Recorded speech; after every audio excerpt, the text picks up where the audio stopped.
Hello everyone. I have finally decided to put myself on camera a lot more often now, as you can clearly see. And the reason why I decided to do that is simply because I would like to engage with a lot more people around the world, hoping that I can actually help them with whatever it is that they would like to achieve, physically, mentally, and spiritually.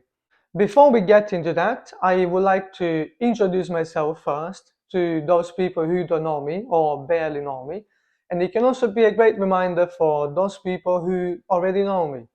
First of all, you should know that my name is not Pep, my name is actually Giuseppe. It's a name from the south of Italy, from Sicily to be exact. And the reason why people call me Pep is simply because when I moved into the UK in 2013, I didn't really like the way how my name would be pronounced in English. So I gave people an opportunity to call me with an easier name. I am 33 years old. I'm due to be 34 in September, the 21st. So feel free to send birthday presents. And in terms of training, I have been training pretty much my whole life. I'm starting off from the age of 6, doing professional cycling. That's when I decided to be on a bicycle. My dad introduced me to cycling, and eventually I ended up liking it. And I did that for 10 years. The reason why I stopped doing cycling, professional cycling, road cycling actually, to be specific, is simply because in 2005 I had a really serious and bad accident. I've been hit on the road by a truck when I was on the training, and unfortunately, it didn't end up well because that was the end of my professional cycling career. After that, I decided to carry on doing other stuff because I did not want to be on a bicycle ever again. So I decided to get myself into football with my friends, and I did that for 6 years. After that, I decided to leave Sicily, which is in 2013. So when I came in the UK and in London, I could barely speak any English, if not at all. So it was a little bit tough to get myself involved into physical activities or even to engage with people, let alone having conversations. And so I decided to go to the gym and just lift weights. Uh, Even though it wasn't my favorite thing to do, I actually, in general, I've always had a very athletic body. The fact that I had spent 10 years on a bike means that my body weight would always be anywhere between 58 to 62 tops, meaning that my body was always, I would always have a rather a athletic body. And I remember that looking at myself in the mirror, I felt kind of skinny and I didn't really feel comfortable myself. So I decided to put on some muscle mass. Cycling is a sport that requires a lot of discipline, and it's actually taught me a lot in terms of being focused, being disciplined, being perseverant, and all of that. That means that in general, when I decide to start something, I usually go full on and I try to give the best out of myself in order to make it work and actually achieve goals. That means that I somehow managed to get myself from 64 kilograms to 90 kilograms, just eating lots of food and practicing compound exercises such as bench press, squats, deadlift, dips, and pull-ups, and adding a lot of weight. I actually managed to squat 160 kilograms and bench 140 and deadlift 200. But at some point, I actually looked at myself in the mirror and I asked myself, how big am I going to get? And I didn't know the answer. until one day I saw a guy training at the gym where I used to train in central London, in Tottenham Court Road to be exact. I saw this guy, and it's actually my best friend. His name is Victor Genov. I saw him on the gym floor performing an exercise, which I had no clue about what that was, and I just looked at him. I was like, "What is he actually doing?" So basically, he was training a bar muscle up, which is a compound exercise also, but it consists of one pull up, going over the bar, and push up until you actually straighten your elbows, which is the dip exercise. And I saw him, and I was actually shocked as to what he was doing. So I went to Victor and I asked him, what is it that you're actually doing? And he told me that he was training to get better for the bar muscle up.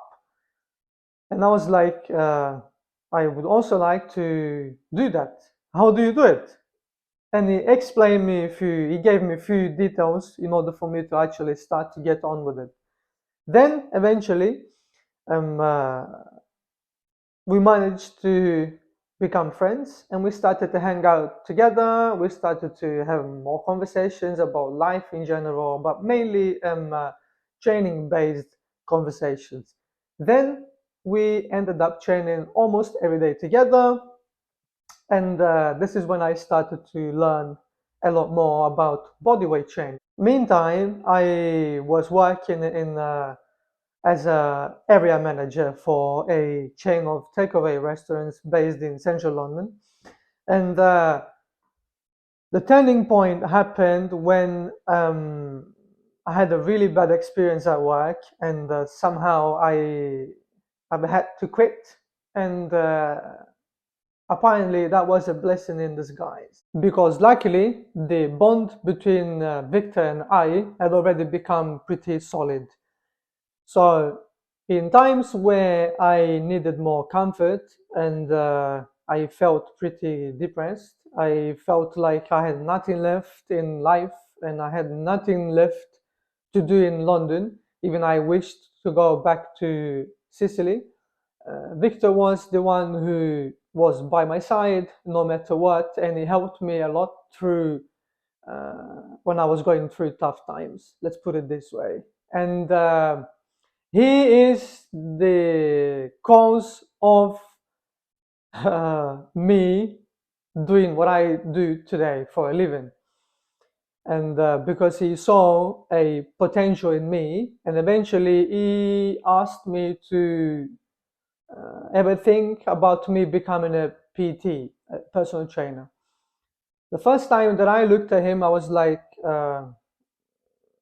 do you really want me to become a personal trainer? Because I never thought of me being a personal trainer. It didn't even cross my mind ever. But eventually, that was the only option that I had left. And I was like, yeah, sure, why not? Let's give it a shot. So he is the one who actually signed me up for a PT course. And so I decided to get on with it and see how it goes. I have failed 3 times and I have hated every single second of it because A, I have never studied in English, and B, most, if not all of my classmates were from England, and the way how the tutor would explain the things was a little bit too fast for me. Hence, I have failed many times until I actually got it right and I passed it. Following that, I finally became a personal trainer and I managed to work in the same gym as Victor's. So we became also not only friends but workmates. So we will go to work in the morning together, we will have clients at the gym, we'll train together, we'll go home together because we used to live together by then. Then, after a couple of months of training, I remember that I was in the middle of bar muscle up exercise, and this is when I fucked up because I have had the worst injury ever in my life. So I have managed to have two herniated discs on my cervical spine, and usually what happens when we train, if we get hurt or injured, um, it's not likely the case that you will feel it straight away. You might feel it later on in the evening or probably the next day, and so on. But I felt a very uncomfortable pain on my neck, and I started to freak out a little bit without having any clue about what that could have been. So I started to seek help from physiotherapists, osteopaths, and chiropractors. All of them, unfortunately, kept on guessing as to what's happened to me based on what I would complain the pain would be, or the discomfort that I would have. And they kept on cracking my neck and dry needling and massages and other maneuvers that my body did not like. Eventually, thanks to this, I have ended up being in bed for 2 months without knowing what's going to happen next, because not only did I lose the job before becoming a PT, but also I have also lost the job after becoming a PT. So I was already without a job again. And this is exactly when shit hit the fan, literally, because I started to feel pressure from paying a rent at the gym, and we used to pay £261.71 every single Monday, no matter whether or not you had clients. They didn't give a shit, and this is another reason why I don't like commercial gyms. And but let's leave that for later. And I had the pressure of not knowing what is going to happen in my life. I had the pressure of not knowing where I am actually going to be living in. I had lots of pressure and I had a lot of stress because not only did I decide to do something that was against my will that eventually I liked, but it just didn't work, and it looked like I just couldn't be in London. So after that, I actually, again, I was desperate for help, and because I just wanted to get better, I honestly, I had that type of pain that I do not wish anyone, I mean anyone, by all means, to not have. I had a very much of a radiating pain on my neck, on my left hand side of my neck, and my left arm went completely numb. I lost control of my whole arm, and my bicep started to atrophy, which means that I couldn't even squeeze it. I lost the control totally. And anyway, it was very much of a horrible experience. And following that, I unfortunately I got to the point where I honestly felt like that was a sign for me to leave the UK for good. And I decided to finally go back to Sicily and stay with my family, hoping that I would get better. So I left London in September 2018, and so I went back to Sicily. Going back to Sicily, unfortunately, um, it was a tough experience because after already 6 years of being in London, going back home to live with my parents and my family and being around, not only that, also I had the injury, I had the pains, and it felt a little bit of too much. Hence, I felt very, very, very much physically, mentally, and spiritually overwhelmed. And I have started to experience panic attacks, anxiety attacks, all sorts of attacks. And it was tough to be dealing with this by myself because I just couldn't articulate what was inside of me. I couldn't explain it to anyone. I couldn't explain it to my parents. I couldn't explain it to my friends. I couldn't explain this to anyone, absolutely anyone. And so I started to store these things inside, and unfortunately, I have seen the physical consequences. But despite that, I did not let this ruin my life because I have told myself that I do not want to live like this. I choose to not live like this. I choose to get better, and I choose to be patient and perseverant for me to get better. And this is when shit happens.